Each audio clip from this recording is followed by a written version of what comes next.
And so, my fellow Americans, ask not what your country can do for you, ask what you can do for your country. John F. Kennedy said this in his inaugural address, January 20th, 1961. It has definitely resonated with me as I was growing up as a child, and even more so now that I'm in the military. Not a lot of people know that there's less than 2% of the American populace that actually joined and served in the military. I feel this number would be higher. If this number was higher, individuals in this country would have a greater appreciation for the liberties that you and I share on a daily basis. For me, serving in the Army has been a lifesaver.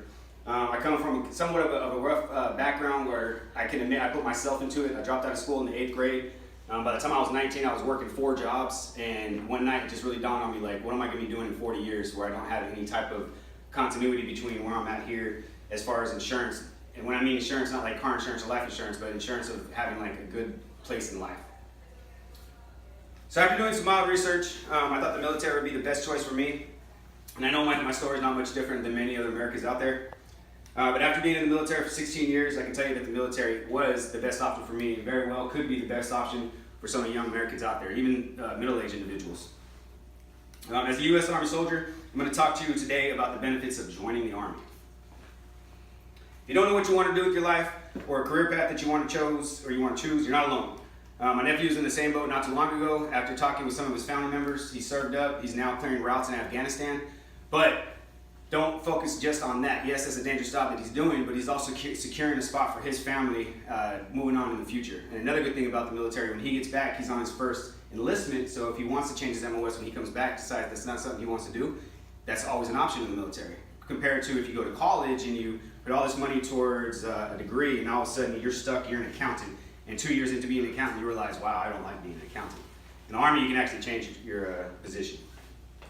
So some other benefits of joining the military: free health care for you and your family, college tuition, retirement plan, a structured life, which is really big for some young adults, and that was really big for me, and learning a skill or a craft that translates into the civilian sector. So the Army has over 190 different military occupational specialties, better known as MOSs. Every soldier in the Army, regardless of MOS, is first a rifleman.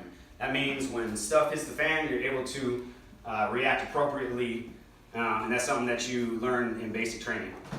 But as you move forward, you can get into an MOS that branches off of that rifleman, and you can be anywhere from construction to an X-ray tech to a big wheel driver to a mechanic. And if you like the aspect of a rifleman, then you can go into combat arms and become an infantryman or field artillery, something like that, a scout, 19 deltas. So joining the military, especially the Army, which obviously I'm in, so I'm going to give emphasis on that, will give you a sense of pride and independence. It also gives you a sense of camaraderie working with your brethren and your sisters that you might not be able to obtain if you're working at a civilian job, like let's say a bank teller or something like that. Someone that does a bank teller job for 20 years might not feel the same way as, let's say, a soldier doing 20 years.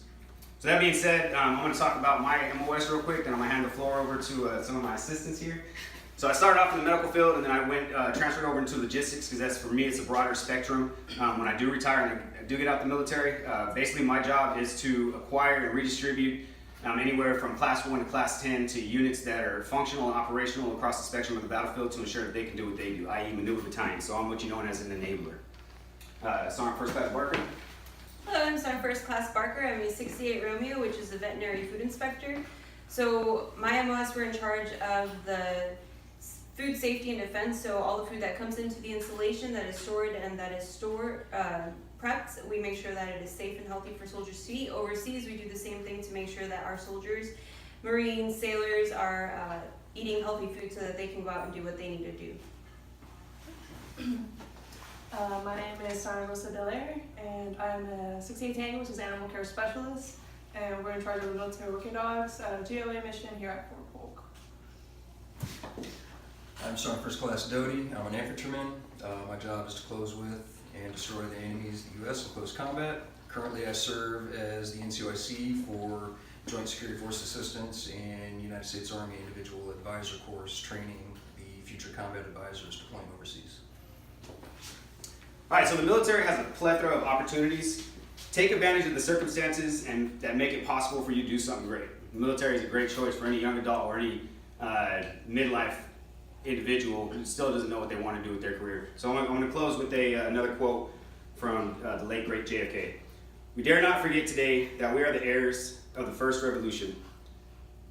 That the world go forth from this time and place to friend and foe alike, that the torch has been passed to a new generation of Americans, born in this country, tempered by war, disciplined by a hard and bitter peace, proud of our ancient heritage and unwilling to witness or permit the slow undoing of those human rights to which this nation has always been committed, and to which we are committed today at home and around the world.